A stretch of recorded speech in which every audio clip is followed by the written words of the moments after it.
Hey, good morning, Creation Frequency community. I had a lot of engagement from this post, and I'm going to read the post first and then the question. The first step to begin nurturing and honoring your body, a vessel that I believe houses your essence or spirit. To me, the more I take care of the trillions of cells, the more available I have become to live, love, and give.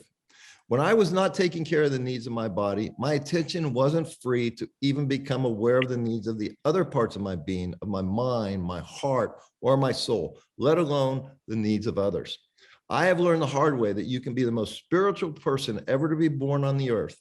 But if your body is sick, tired, or overweight, you won't be able to do anything more than sit on the couch and watch Netflix. So here's the question. How can we nurture and honor our bodies? How do you take care of your body? How do you connect the body, mind, and heart? What are some of the practices using the creation frequency? Well, of course, the greatest thing is you write your intentions and you record them on the creation frequency app and you listen every morning, every night. What I've been doing lately, and first of all, you've got to realize we live in a very toxic world. Food is not real food anymore. And by the way, food does not come out of a box. Food comes out of the ground or out of an animal. Okay. So we got to start reading these ingredients and stuff that we're putting into our body because, hey, I can have a bag of potato chips today. And if I don't have another one from a year from now, no problem, no harm, no foul. The body is designed to get rid of poison and toxicity out of my body. But if it becomes a habit I do every day, it accumulates, it builds up. That toxicity builds up, just like poor thinking builds up and creates toxicity, just like poor feelings build up and create toxicity. Well, more importantly, if our body's not functioning right, we're gonna get sick for sure. I've been dealing with some health issues that have to go back with poor lifestyle choices I made in my 20s and 30s. You know, we have to take care. There is cause and effect to everything, and there's a reaction to everything. So one, we got to get real food. You know, and I know it's difficult, and food prices are going through the roof. But you know, grow a little garden. You know, get some organic vegetables. You know, what I do personally every morning. I'm lucky; I have a wonderful wife. But you know, we make our own water. We use distilled water. We make it ourselves. She gives me fresh celery juice every morning, fresh green juice every morning, and now we drink an avocado shake. Okay, and so I'm nourishing my body, and now I just started this recently. You know, this is hydration. Why? Because I got dehydrated playing golf, and and I passed out at a party. It was quite embarrassing. You know, so now I'm hydrate. The other thing I've really gotten into lately is the work of Wim, W-I-M Hof, H-O-F.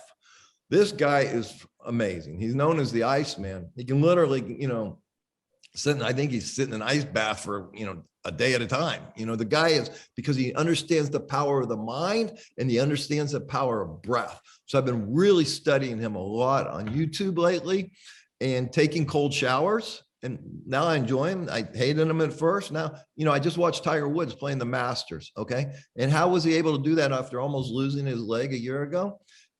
Ice bath. So that's something I really love. The breath work of Wim Hof is so powerful. And so when all that oxygen is getting into my body, it's clearing my mind, less brain fog, my circulation, my blood flow, my blood pressure, everything is becoming better and better and better.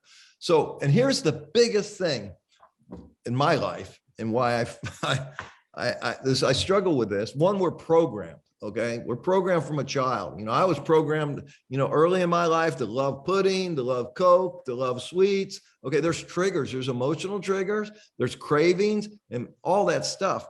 And so what I think the biggest problem that we all have today is discipline.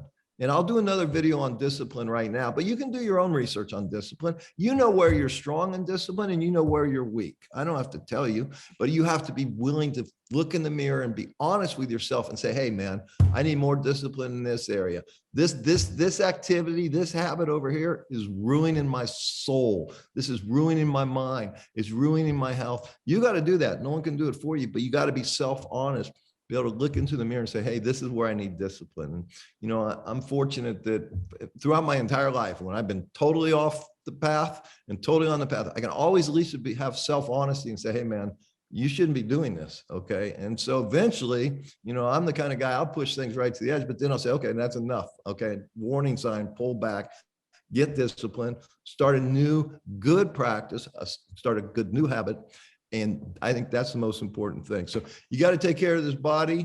And I know you can do it. And use the creation frequency. You want to reprogram your subconscious and your mind and all that?